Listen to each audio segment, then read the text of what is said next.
There we go. Good morning, everyone. Good morning. Good morning. I think we've got quite a crew. I feel a little bit like the Brady Bunch. Um, we need a few more to stack on. Well, good morning. I want to thank everyone for joining us. I can see the numbers increase as I watch that panel. If you follow me on Facebook, you know that webinar days are my favorite work days. Providing topical education and resources to the home building industry is a big priority to us at Lasso. And it's even better when we get to do it with our friends and partners. So my name is Angela McKay, and I'm the VP of Client Experience at Lasso. And today we have 4 companies represented on our panel: Builder Designs, Rendering House, Lasso, and Zillow. So we're all members of Zillow's Advantage program, the ZAP program, which is a preferred builder program. And check out Zillow's website if you want to learn more about it. Let me first start by introducing our panel today. First, we have Matt Riley from Builder Designs. Hi, Matt. Hey there. Matt is the VP of Marketing, and he specializes in online sales and marketing and helps clients achieve a better ROI.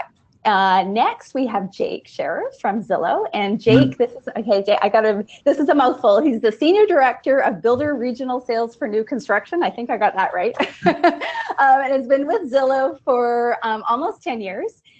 He's got a deep sales background and currently works with the builder community to develop partnerships. And John Lee from Rendering House, and we feel honored because this is his very first webinar.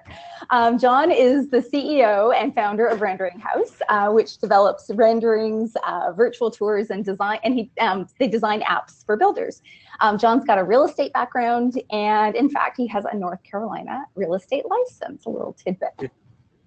And finally, we have Dave Betcher. Hey there, Dave. He is the VP of Consulting Services at Lasso, and he has consulted and trained and has worked with just about every Lasso client. And they are all the better for it. Dave's got a solid sales and marketing background, and we can frequently find him working with clients either online or on site and helping them build out their sales process and training on-site agents. So today's format, let me just advance the slides here, make sure that this, there we go. Oh, there we go. Missed that. There's your, we can see them on the screen and see them in person. So today's format is, it's a question, it's a panel. It is being recorded, so we always get asked this. Everyone will receive a copy of the recording. Probably it'll be sent out tomorrow or Thursday.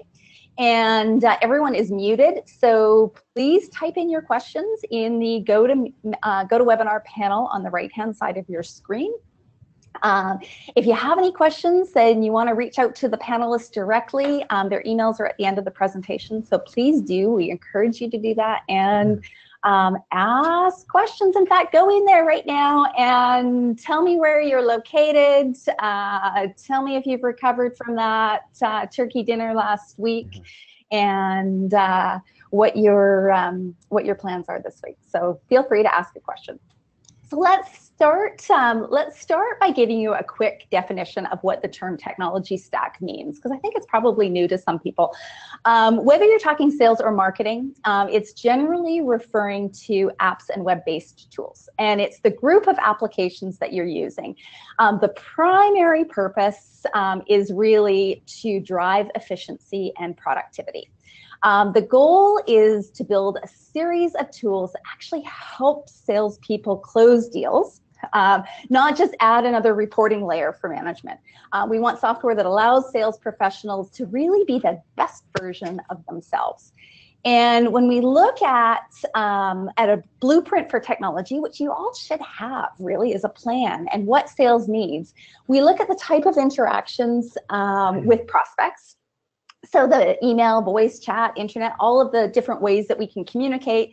And then we look at the type of software tools for engagement, productivity, like contracts and choosing options, reporting and analytics tools. And then, of course, training and coaching people, and not just the tools, but also the process and how it fits into your business. So these are all the things to consider. And I thought we can learn a little bit from B2B and sales stack stats. That was easy for me to say. These are a couple that I thought we could start off with that are pretty interesting when you really think about them. So high-performing sales teams use nearly 3 times more sales tech than underperforming teams. So they are equipped. And, the second stat won't really come as a surprise. Sales reps from companies with high CRM adoption spend about 1/3 more time actually selling. So think about that for a minute. So what this means is that those who don't adopt CRM are spending way more time, whether it's post-sale with administration, having to catch up with the details, and often it's not a seamless transition, I should say. And what would be interesting is to determine is what the customer experience satisfaction level is. So like high-performing sales teams are 3.5 times more likely to use sales analytics. And so they really understand their key performance indicators. And almost half, 46% of companies struggle with productivity. So this kind of is refreshing to hear because you're not alone in this. So the B2B crowd is normal. They have the same challenges that we all have, and mastering tools and technology is a top challenge for them. So some interesting things, it would be, what would be interesting is really to determine what the customer experience and satisfaction level is with companies who aren't using the technology available. And I think maybe we have, maybe we've got a study in the making. When you think about those that are using it, what happens to the customer experience when you're not using it? So let's start things off. I'm going to ask you, Matt, the very first question. Right. What does the sales landscape look like today? What's working? What needs to change? Well, that's a really, really great question. I think what's interesting about our panel here is we're all going to have a little bit different perspective. And for me, with my background, 15 years on the home builder side, I feel like I'll be taking this approach strictly from more of a home builder side on how we as home builders tackle technology and the sales and marketing landscapes. So I'm going to answer my questions from that perspective, just to kind of frame that up for the audience. But so for me, what does that sales landscape look right now? What does it look like right now? Well, I talk to builders every day all over the country. And right now, as everybody that's listening to this is probably well aware, you're having to slug it out there. I mean, it is not, it's not, you're not in a market anymore where people are just hurling checks. And there are obviously some sub pockets of really, really hot markets that are out there right now. But what we're starting to see is interest rates starting to creep up, and we're starting to feel the pricing pinch of rising labor costs and shortage and lumber and all these kind of things that have all make up what our pricing is. And we're starting to feel that as builders. And so as salespeople, what that feels like is we're starting to see people that are engaging in the process. They're coming to the model homes, they're getting approved, and then they're sitting on it, right? They're sitting on that approval. They're trying to evaluate, do I need to move forward? Is the value there for me as the consumer for me to move forward? What type of home am I going to be getting? Am I able to upgrade? Is this my first home? Am I a move up customer? So we've got all of those different things happening in the market right now, in the sales and marketing landscape. And it's really the good news here is we're still in a fantastic market. There's tons of demand. And the one thing, one of the several things that we've got to work on and things that we can utilize, we're talking about sales and marketing technologies. I think for me, for sales and marketing, one of the biggest things is how do we utilize the data that we're getting, right? Utilizing big data. Everybody hears that term, big data, thrown around. What does that mean? And how does that mean, what does that tell me what to do which is most important? and utilizing that the technology side of the big data and really being able to better understand what you're starting to see with consumer habits, what the trends are, how they're interacting with you, how they're interacting with your brand, the market. Something that I'm working on right now is actually pulling together and looking at all of our almost 500 websites across the country and looking at more national trend data on what those things are how those things are happening and what people are looking at and how they're interacting with it. So in order to better shape and determine, how are we going to get these customers off the fence? I mean, because that's the real challenge. How do we get them over the line and onto contract? Is we've got to better embrace the technology and tools that we have, whether it's a CRM, whether it's marketing automation, whether it's interpreting big data, and utilizing the right technology and tools in the actual model homes that will help that customer engage and get over that hump and really help show the value in you. So for me, my theme is for going into 2019 with sales and marketing and the technology that we're using is we've got to focus in on why buy new and then why buy you. That's the whole thing about what we've got to focus on and utilizing the things that I just mentioned, the sales and marketing technologies to take advantage of that. There you go. Awesome. Anyone else want to contribute or add a little to that? I just want to echo what Matt was saying. Sorry, Dave. Go ahead, John. Since we're a content creator for hundreds of builders, we are pretty much a harbinger of sales activity. And 2017 was a banner year for us. It was like 30% over 2016. And starting in the first half of 2018, we were on a good growth mode as well. But in the last 3 or 4 months, we've seen volume start to drop off a little bit. And I think it's a lot of the factors that Matt was attributing to. But we've also seen in our business a big shift from traditional static rendering content to interactive. And what that's really showing is that builders, surprisingly, which are usually slow to adopt to innovation, are really starting to embrace technology. I think a lot of it is more tech savvy, consumer driven reasons. I think a lot of it is the builders themselves are getting more comfortable with technology. But with that, it's a double-edged sword, is that now these buyers have very high expectations of a great online customer new home shopping experience. And builders have a high bar to reach that. And I think as much as they're embracing technology, I think technology cycles are coming even faster. The disruptors are getting disrupted. And I think it's a great opportunity time to kind of embrace even more changes and some new technologies, which I can allude to later. Awesome. Thanks, John. Yeah. The next question, I think, Dave, should builders be thinking about their tech stack, and really, what does that mean?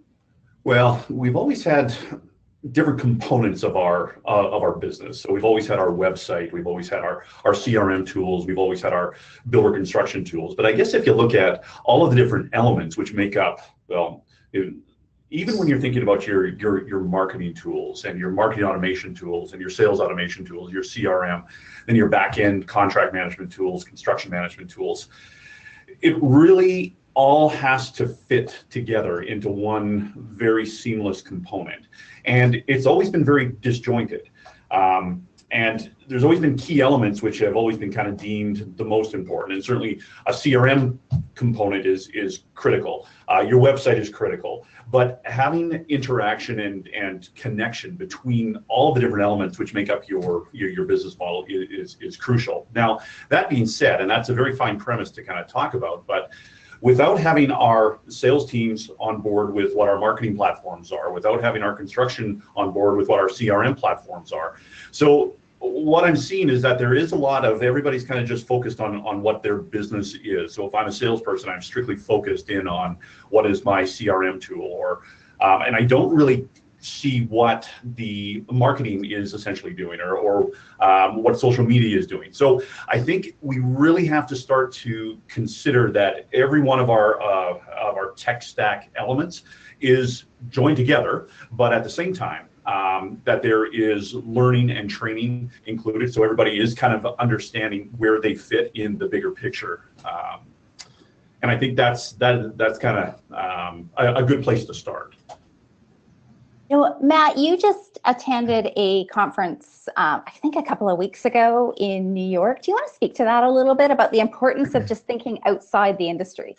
Yeah, for sure. I was in New York City for Search Marketing Expo, so put on by Search Engine Land and Marketing Land. And, you know, I feel like, and I can say this because I was in the building industry for so long, on the home builder side of it so long, but I feel like the home building industry, as home builders, we're 5 to 10 years behind the consumer. And we're always trying to play catch up to the consumer. Yeah. And so branching out, because our industry as a whole is behind. There are the people that are on the tip, the bleeding edge, whatever you want to call it. There are those outliers that are out there, but if all we do is stay focused on just right here in my tunnel, put my blinders on and stay focused on just the home building arena, we're going to stay in that 5 to 10 year behind cycle. But if we can start putting our efforts and concentrating on things that we see outside of industry, and for me, like automobile industry, e-commerce, those are two big drivers, and they're leading indicators for what we do. Think about this for a second. What the consumer expectations are. So every day, what the consumer expectations are when they come to your website and they interact with you, whether it's on your website or in your sales centers or model homes or wherever it is. But every day they go and they buy almost everything online. Think about Amazon, and they go to an Amazon page and they're going to buy a $50 widget. And it doesn't matter what it is. It's $50, $100. It's a very small purchase. And think about what that consumer interacts with every day. It's a multitude of photos. It's 500 words of copy of just product description. It's breakdowns of charts, comparison charts, talking about why you should buy this model, or if you want this one, you know, A, B, and C, D options, video content and tours, and just everything that's interactive that adapts to the consumer. And they're spending $50, $100 on that widget. And then when they come to the home builder site, and they're going to make the largest purchase of their lifetime, and it's also the most emotional purchase of their lifetime, they are coming and it's like popping the balloon. It's want, want, want, because of the experience that we're providing them. Is you go to the average home builder website, and there may be a sentence of a description. You might have a rendering, it may be, and a floor plan, and there's no real images that go there. And so getting outside of what the norm is for our industry is going to help jumpstart your tech stack, or the things you want to accomplish, and help put you on the new direction of where the consumers are. And so I encourage everyone, start looking outside of the industry for inspiration and ideas, and think about ways that can scale in our business every day, because it is for us, it's all about giving the consumer the right experience to make the most expensive and most emotional purchase of their life.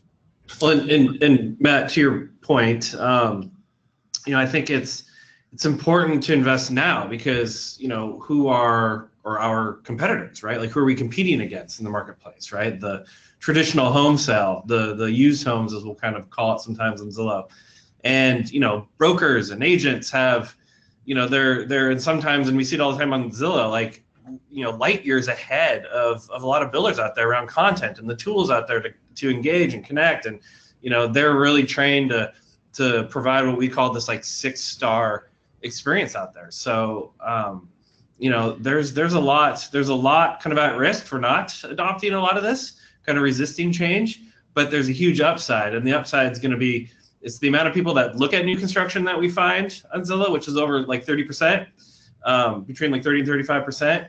But we know that like less than 15% are actually buying, right? So how do you close that gap? How do you appeal to them and make them want to buy new construction, to your point? Yeah, absolutely. Yeah, I still want to allude to the impact of technology on the new home industry as it relates to marketing and sales. I mean, with all this new technology that's come out, we've seen a proliferation of new marketing channels. I mean, Traditionally, it was just like print and maybe websites, but now you have sales kiosks, you have Zillow portals, you have email campaigns, social media campaigns, and who knows what's next. And we also do apps here.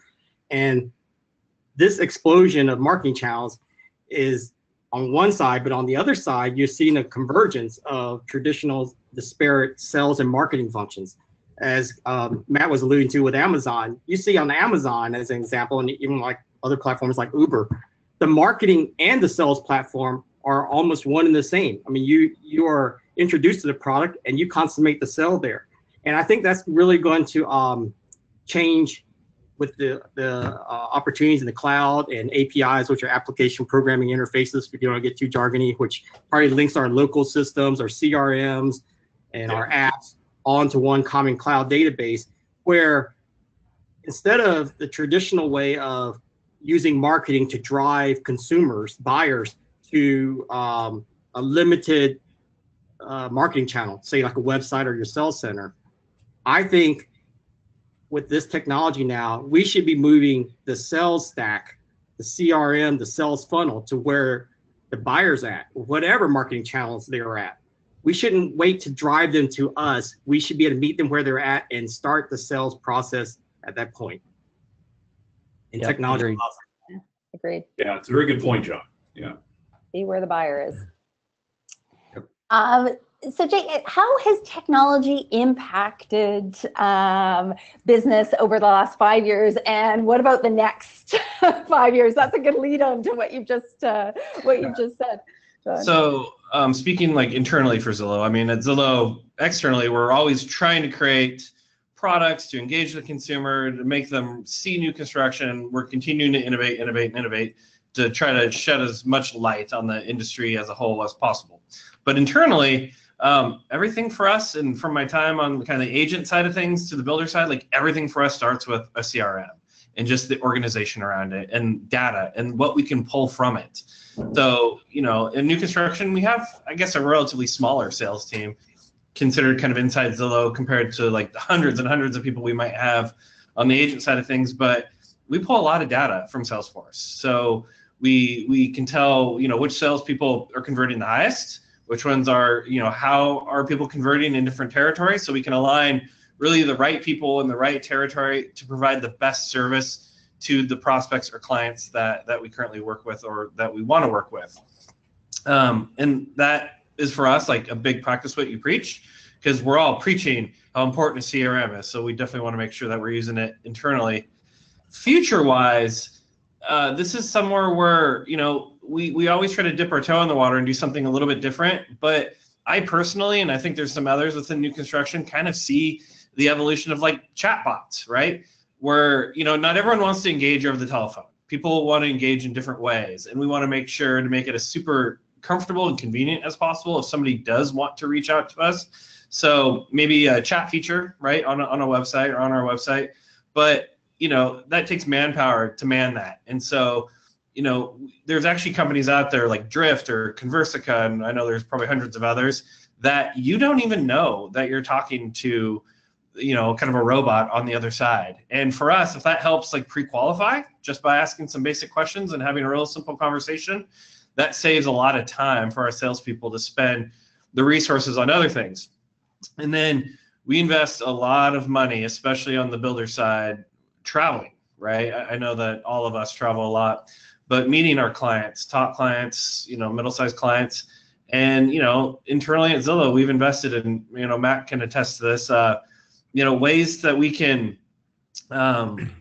basically provide consultations, but still being in our office, but giving people that feeling of kind of like a one-to-one relationship, like we are in the office with them. So we have these like kind of futuristic pods set up around the office that reps can go in, and they're, you know, soundproof. They're kind of small, but they're soundproof, and you just have this really close one-to-one interaction to do these consultations that, you know, are so important to have with our clients on a, you know, daily, weekly, or monthly basis. So there's a couple things out there, but it definitely all starts with the CRM for us. Those pods are like escape pods from Star Trek ships. You get in and they just spit you out. And we joke, yeah, they're about the size of an airline bathroom. Yeah. Now, Hey, do they use it though? Do they use like were they embraced? Yeah, Because we that's a actually- challenge, right? We're slowly rolling them out. You know, the agent side of things have been using them, and we're just starting to use them on new construction. But it's it's not. I mean, we can set up in a classroom, or we can set up in an office and do a presentation. But this it's just different. It's a little bit more interactive. It's just a little bit more. It just feels like you're a little bit more consultative, and they work. And so, where we can't always meet everyone every single week, we can have these little drop-in consultations in between a much larger meeting that we're planning maybe quarterly or something. That's awesome. That's awesome. I think, Jake, you guys are amongst that top performing companies that you're using your data, you're using your CRM. All about efficiency. Yes. It's trying to be as efficient as possible, not wasting any second. At the same time, respecting how people want to be communicated with. I think, I think that's the key. Yeah, that's the takeaway. If you're you're on this and you're listening as a builder, you're like, well, what the heck does Zillow's communication pods have to do with utilizing technology? And it's based around utilizing technology that meets your consumer, your customer. In Jake's case, it's the builders. It's meeting your consumer where they are, right, and how they prefer to be communicated with. Because, like you said, you can't get on an airplane every single day and meet every single client. It's just not humanly possible. And so, but this is a great way to meet your customer where they are. I think that's the takeaway as the home builder. absolutely. And to think creatively around how to solve that problem. And you know what? It may not work. And, one of our core values is, or one of our sayings is fail fast, right? So, we're going to try a lot of different things. If they don't work, then we just, chalk it up to something that didn't work and we move on to the next. But it's kind of always part of having, a budget for innovation, right? Which is a whole nother tangent that we can go off on, but we have one ourselves. It's a whole different webinar. Yeah, It is. Absolutely. Awesome. You alluded to chat bots, and in a sense, that's artificial intelligence, AI. A lot of people are speaking to that from a sales side, but I actually think in the future, there could also be a buy side to that, where you almost have like a virtual buyer's agent. Basically, the home buyer says to its virtual assistant, hey, these are the requirements and the features that I'm looking for in a new home, or a community, a plan, and now go look for me. And then it will notify me when it finds what I'm looking for. That's just like Match.com. That's like a lot of other buying services. Why do I need to look every day at the same websites and wait for what comes up when you can have your bot, in a sense, talking to you? Maybe the bots talk to the sales bots, or hopefully the OSCs as well. So I think there's a lot of opportunities on both sides of the equation. And maybe for myself, because we are at the forefront of new technology, since we create content and the content leads to all these other high-tech channels. Software for us has changed everything. I mean, we've been in business since 2001, and I dare say now that we're more of a software company than we are a visualization company. Up until a few years ago, all of our renderings were done manually. We had graphic artists to sit there and, they render the house, they color the house, and then they upload and everything. Now, everything is done by our cloud rendering engine to thousands of home buyers 24/7 across all devices, and they design whatever color scheme they want. They get personalized brochures, and we didn't have to use any manual labor for that. And the beautiful thing is all their selections, all their options, all their lots, all their plans are all tracked in Google Analytics. All of this collection of data and the interaction is now fodder for using artificial intelligence to now predict sales, to help sales leads, help the OSCs. I really think with data, it's really going to change the way that we market and sell new homes. Also, related to that, 5 years ago, all of our renderings were static. There was no interaction with it. Now, almost all of our content is interactive, not just from a design standpoint, but also from an experience standpoint. We have virtual and augmented reality where you can tour your homes before you see it. You can put your augmented reality house on your lot. and see it at full scale and walk around, take pictures, post videos. And I really think it's going to change that whole user experience, and it's going to maybe put us at a level playing field with existing home marketing. Very cool. It's going to be exciting. Yeah, no, absolutely.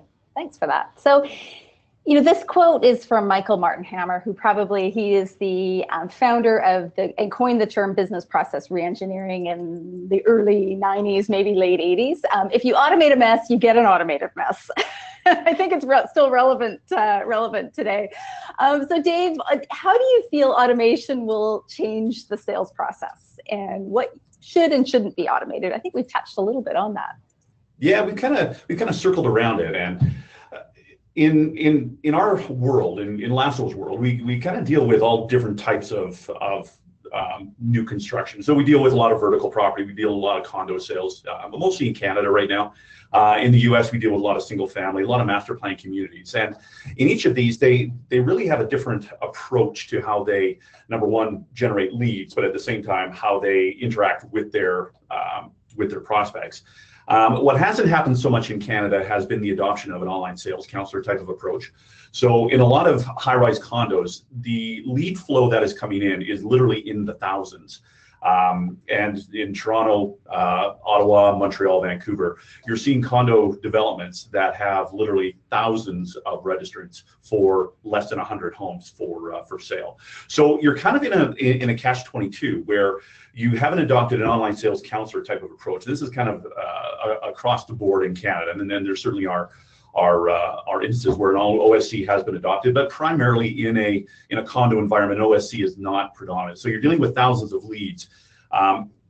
We always preach the customer experience, and we, you know, in our world, what we're seeing is that we have so many of our prospects registering online because they feel that there is value registering online. But there is no experience back. So we have to kind of get in the mode of having a process, and whether that process is automated, which it is eventually going to be there. And although it hasn't been all that high to adopt yet in terms of text bot, chat bot technology, marketing automation for home builders, salespeople just cannot manage the thousands of leads that are being generated for them. So marketing is doing a terrific job of generating leads for the salespeople. But usually what is happening is less than 5% of people are buying the home. So there's 95% of a database that is really bought and paid for. And if you look at the cost of every lead that's coming in, it's in the hundreds of dollars for every single person that has registered. So if you look at automation, there's an expectation from the customer that there is going to be an experience for them, the customer experience, CX, it's the big, it's the buzzword.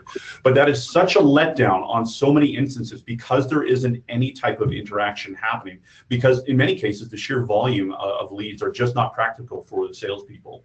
So what's happening, and Matt, to your point, you know, we are 10 years behind in many cases where we are reliant on people walking through the front door and starting the experience there. But we know what the customer is doing. They are beginning their experience long before they ever hit the front door of our sales center. So an automation will essentially speed up the process, and it will pre-qualify many of the prospects who are getting information from themselves. They need additional time to nurture. But really the automation process is an engagement tactic, and it will certainly identify prospects who are willing to buy at a specific point, that are qualified to buy, that have the ability to buy, those types of things that we need to identify. And automation will certainly do that. That's a long-winded answer. It was good. Oh, Angela, no audio. Sorry, I'm to avoid the echo next door. There we go. Sorry. This, you know, the slide is a little bit ominous, you know, death of a salesman. And you know, John, you touched on this a little bit earlier in the, you know, the idea of a chat bot, you know, potentially, you know, not replacing, augmenting. No. You know, is this going to affect headcount? How do you feel about that? Because there's sometimes a concern with using technology. Will it affect numbers? And maybe I'll just take that one again as well. And, sure. and I think because the experience is so personal, And we talk about all the engagement tactics that we are used to generate leads. But at the end of the day, the experience is still a very personal one. So what this is essentially doing is just making the experience better for all of our prospects. But at the end of the day, there still has to be that interaction. And John, I've seen some of your tools in some of your model homes, and you've got these beautiful interactive floor plans and these 3D touch displays. The other thing that I do tend to notice, though, many times is that we have salespeople who aren't all that comfortable using the tools that are presented.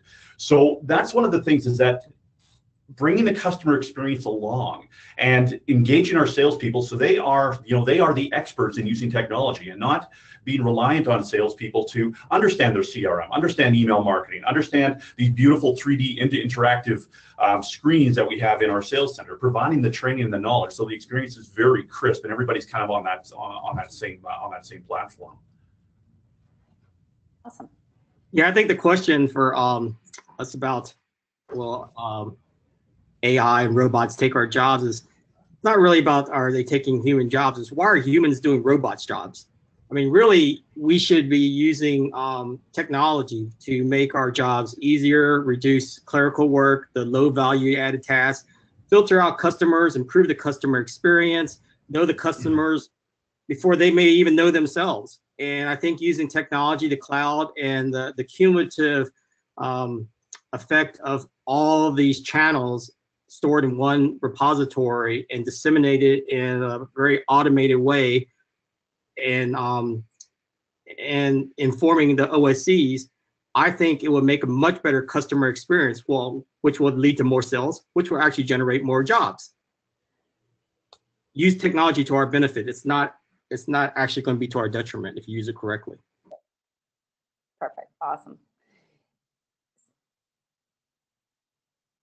So this next question, Dave, how, and everyone actually, how is CRM evolving?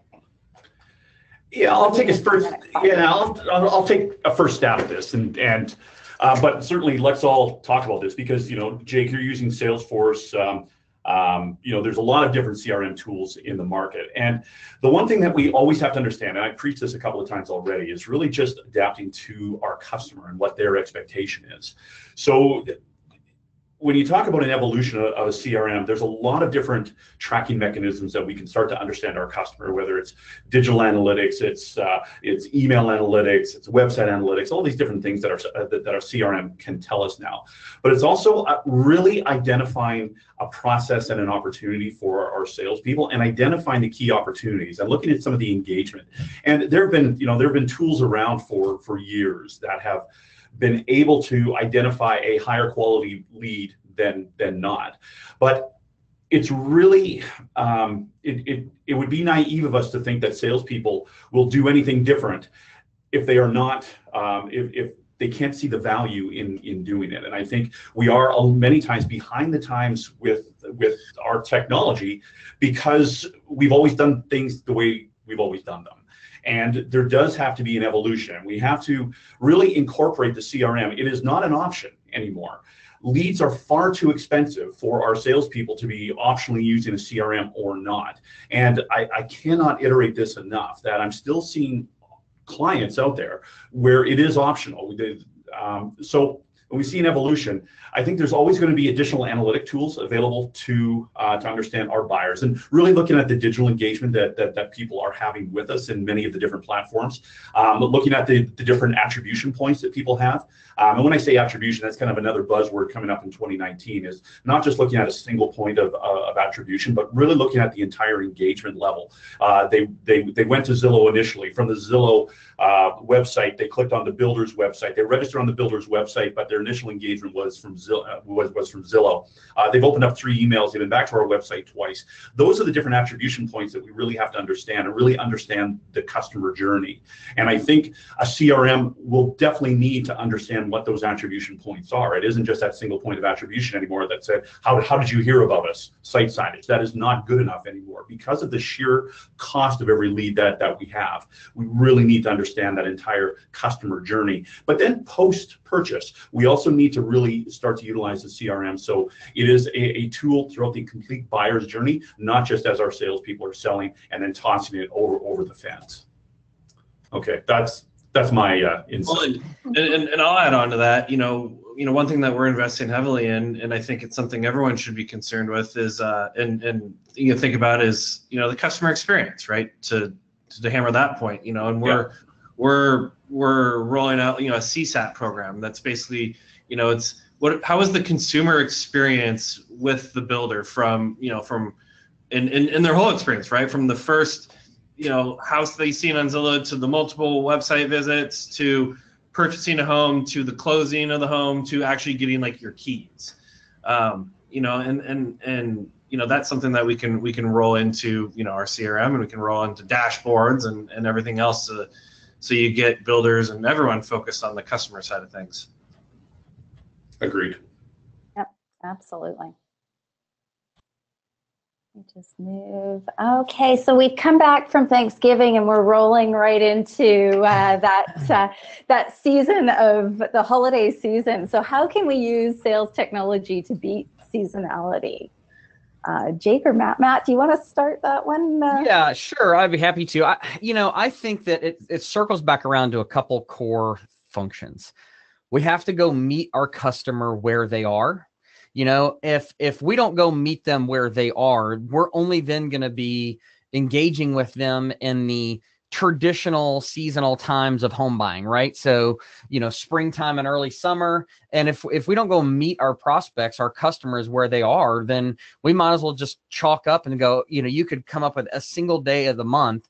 There's a reason why you had a bad month. January, it was New Year's and nobody really does anything in New Year's. And then February, it was the Super Bowl and Valentine's Day. And March was, St. Patrick's Day. And April and May, forget it. Those are spring break and graduation months. And then June, everybody starts going on vacation, right? So you can go on and on and on. But in order to beat the seasonality of sales, utilizing technology to meet the consumer where they are in their journey, where they are on a day-to-day basis, and also adaptation of at least the current technology that you have. There's so many times where I'll encounter a builder, and one of the things we always talk about is CRM adoption. You don't have to have, it's nice to have all the fancy tools and marketing automation and things like that, but you don't have to have it to use it at its core basics, right? So the key though is to have, if you've got things that are going to remind you to call the Smiths on Tuesday and send them a follow-up email or send them a postcard or a text or whatever it is, those things have to be set up the right way on the back end. And then management, sales management, marketing, ownership, they have to deem it to be important enough to them that they understand and embrace it themselves so that they can then train it to the people who are going to be using it on a day-to-day basis. And this gets, you think, well, this isn't all about technology, but it is. It's about embracing the things that we already have before going out and trying to find the next latest and greatest thing. We've got to embrace and utilize what we have. If we can say, hey, I need A, B, C, and D on all these things to happen in my CRM or in my marketing stack or whatever it may be, and then you start digging in, and it's that we're not even utilizing the basic core functionality that the tools that we already have in place. So how do we beat seasonality with technology? It's meet our consumers where they are, and then adapt and utilize the tools that we already have in place. And that way you can keep yourself in front of them and them in front of you, and trying to take that bell curve, the curve out of the bell curve, and make it much more of a straight lined, less cyclical environment for an industry that we just chalk up as it's just really cyclical, and there's just nothing you can do about it. Yeah. There is. Meet the consumer where they are, and we embrace the things that we already have in place. Agreed. Yeah, and for Zillow, obviously we're all about data, and we're always trying to prove that, leads might be down in certain times of the year, but it doesn't mean that people are not looking and doing their research. Yeah. People are always researching. The buying cycle is fairly long, and so people are looking in November, they're looking in October, they're looking in December. They may not be buying as much, but they're still looking, and they're gearing themselves up to make that decision, right? That emotional decision at some point. So yeah, the research is there. They're doing the research now. The traffic's there, and at Zillow, we do a lot of automated marketing this time of year, and it's not a lot of heavy sales pitches.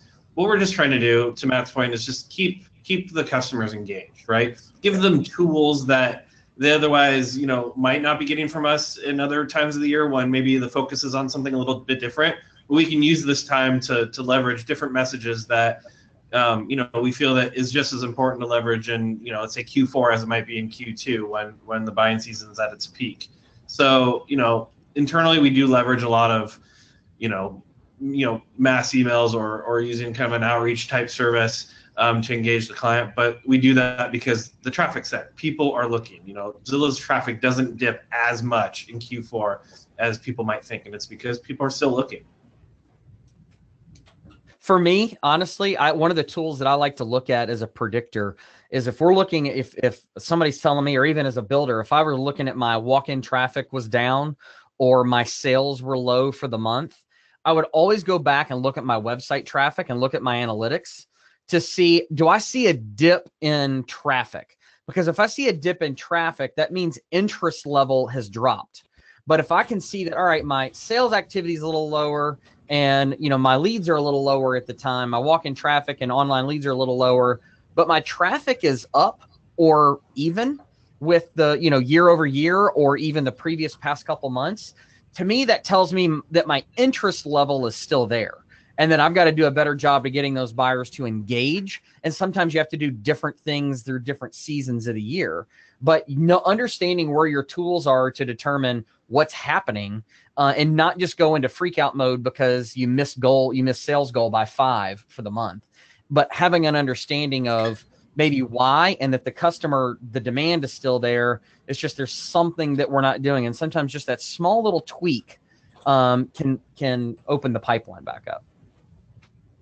Absolutely. Looking at your analytics and your data. That's common theme. Yeah, absolutely. So, we've talked a lot about different tools and CRM and John, particularly, with respect to some of your products, the renderings and the apps. How do you ensure team buy-in, or how do you really try to get maximum impact from your initiatives? Well, my team, obviously, they're all into it because they're developing these products. But obviously, I think you're talking about the builders for us. Our clients notoriously are slow to adopt. But one thing I notice about this industry, they're slow to innovate, but they're quick to copy. And so what happens is, I think we can introduce some leaders in a market, some early adopters, and they can showcase how they use it, and then they present it, whether it's in their HBA meetings or in the marketplace or in their model homes. That experience from their customers, the feedback from their customers starts to resonate across their peers. So that's one way adoption is, just by getting something out there as an example for other people to try. And basically with our products, you really don't have anything to lose because we don't charge any extra for making it interactive. So you have a choice between paying $300 for a still rendering or the same $300 for unlimited color renderings that your buyers can, your home buyers can create themselves. And if you really turn the equation around to just not what is it doing, how is the builders adopting it, they have to really think about their customers. What do their customers want? And in this tech savvy world, the millennials particularly, they're expecting that experience online and across every channel and across every interaction with the builder, from the salesperson they meet in person to the OSC online. And if you don't have the cloud, the technology, the interfaces, and the consistent, all the data in sync, you're going to provide a terrible experience, especially relative to existing homes, which you can easily tour and see and get feedback. I think it's almost unbelievable for me why builders, when the technology now offers itself, do not embrace it. If the only thing is, I guess, because they're scared, but I'd be more scared that you're not connecting with your buyers. All right, it sounds kind of ominous, but that's it. Yeah, that's a more ominous. Yeah, not so ominous. Yeah. So, Matt, you kind of alluded to this a little bit about, think outside the box, but how can builders, or what can builders do to prepare for technology changes, and what should they be doing? And I think this has been sort of an ongoing theme throughout all of these questions.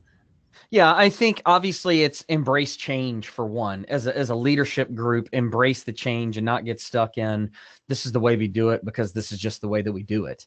Yeah. But then it comes back into making sure that you budget appropriately for training, right? Training on the tools that you're going to use, training on the tools that you need to use. That is going to be the key to get adaptation from your team, because if you can provide the greatest tools and the latest and greatest technology that's going to do everything and butter the toast for you, right? But if your team isn't trained, and if they're not trained, they're not going to adopt it. It's kind of the same thing with the automation slide, right? What was it? Mess automated is an automated mess or something like that. It's the same way. It's garbage in, garbage out. And if we don't appropriate the right amount of time and budget is really can be money. It can also be time, because that's what the most of it is going to be time spent. And necessarily owner doesn't have to, if it's a privately held company, the owner doesn't have to be the one that understands this, understands the systems to its core. But the immediate supervisors, the sales and marketing managers and the VPs, they do. And that is what's really going to help prepare the companies for technology changes. And then whether or not they actually work once they adopt them, once they bring them in-house. That's, to me, is going to be the biggest thing. One thing I will also add is that I think, if you look at the 5 people on this call today, there's a lot of really many years of knowledge and expertise in a specific area. So if there's another thing that I can certainly add is just trust your industry partners, trust your vendors, trust the experts in the industry, ask for advice. Jake, John, Matt, and you are the ones who understand your business fully. And I think there's sometimes a disconnect or a real hesitancy to trust the partners that have been engaged in the business. Trust the best practices that really, Matt, only you would know from your 15 years, and John, you would know from your 20 plus years in your space. Jake, same thing. So never hesitate to lean on your partners to ask for how do we do things? What are other clients doing that makes sense? And I think just by opening up, and certainly I know that not just the 5 people on this call, but really everybody that is a tech partner within the industry is there to help our clients. So take advantage of the industry partners that you're already engaging, and I think it'll make your business that much better. I agree. The one thing I was going to say too, adding on to that, Dave, is when we talk about technology changes and leaning on your technology partners. But the one thing that we have to understand is technology does not change a behavior, right? Yeah. It's like winning the lottery. If you win the lottery and you're a really great person, it's just going to enhance you being a really great person. If you win the lottery and you're not such a great person, it's just going to enhance that part of it. And it's the same way with technology. If we don't have good behaviors, good habits, we can bring in new technology and it's just going to enhance those bad behaviors and those bad habits. Yeah. And that's what we have to understand is it's first off, it starts with a behavior / attitude change about embracing that piece of technology. And then if you get that going in the right direction, then the right technology partner is going to enhance those good actions and those good behaviors. Yeah, agreed. Yeah. No, absolutely. I think for builders, it's just one last note for me. One of the biggest problems for me, for our builders and adoption, is not actually that they are scared of some technology. I think there's been a lot of changing in the guards, and it's kind of proven in the marketplace, the user engagement and analytics. The problem for a lot of them is they can't let go of the past as they move to their future. Yeah. So what happens is they end up trying to maintain their legacy systems and try to bring in the new things because they're afraid they're afraid of change. And so then they end up straining their resources. The data's out of sync. The customer experience is diluted and it sucks. People are confused. And so they made something that could be good, into something that's terrible. And partly is because they're afraid to let go, even though they know to climb up the mountain, you gotta let go of your hand on one rock to grab the other one. And so I think part of it is psychological. And I appreciate what Dave is saying. We do have a lot of experience. I have no reason to drive my customers off the cliff. I want them to succeed. They take me with them. Yeah, exactly. Yeah. No, absolutely. So I heard, culture comes into play, and that could be a whole other webinar. But definitely culture and people are afraid to take a risk too. They are looking at, what's worked in the past. Let's just continue to do what's worked. And that will come back to bite in the coming years for sure. So what is, I think we've got a couple more minutes. A final question: what will be the biggest challenge for builders in the coming year from a technology perspective, and what can they do to prepare themselves? That's probably a good one for Jake to take a stab at first. I mean, I think we answered it almost in the last one, which is just fear of change, right? Fear of adoption. We have a natural fear of failure. I mean, even at Zillow, when we make a lot of changes, we're always trying to reinvent things, and there's got to be some other way to do it. And just because we've done it one way doesn't mean that's the right way, right? But we tend to look at other marketplaces of what they've done, and we catch ourselves sometimes just kind of copying them when, like, let's do something different. Let's think outside the box. And, we will go with what's comfortable, right? What we've done in the past, because maybe it's worked, but that's going to end. There's an expiration on that. So I think the biggest challenge is just kind of the fear of failure and the fear of change and the fear of adopting what our consumers are demanding. And, consumers are our North Star at Zillow, and I think it needs to be everybody's North Star. Yeah, agreed. And to your point, Jake, I mean, what's the biggest challenge here is that we will never be able to keep up what the customer expectation is on the back end, because we are so afraid of change many times in the building industry. So that will always be a challenge, and I think that's something that we have to overcome. And the early adopters are going to be the ones who will be successful in this. And like you say, John, it's people are very hesitant to be that early adopter, but they are certainly willing to follow very quickly once their competition is doing something successfully. So don't hesitate to be that early adopter and take some risks. But to your point, Matt, make sure that your people understand the technology that you are implementing, because without it, it really diminishes the entire what you're trying to achieve. So I think that everything is kind of wrapping up here is that incorporate change. Make sure your people are trained properly. Invest in training the people. That's, if there's nothing else, invest in making sure that your people are trained. Understand how to use the touchscreen technology within the sales center. Don't be afraid to use it. Know how to send out a mass email to your prospects. Right? Know how to change images in Zillow if you need to. Those are kinds of things that all of us need to be aware of, and have to transition our roles out of our traditional sales and marketing pieces. Absolutely. Thanks, Dave. I feel like a mastermind technology group or something forming with, or a need for something like that within the builder community, because I think you need support, and I think that's what is often needed with the builders, that reassurance that they're on the right track. Yeah, agreed, Ange. Yeah.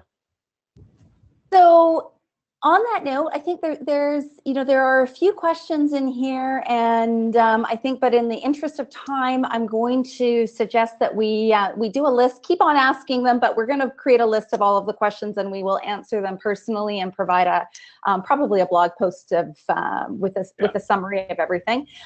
We've got everybody's contact information here. I want to thank everybody for joining us today. That was fantastic. It's always fun to be able to do a panel like this.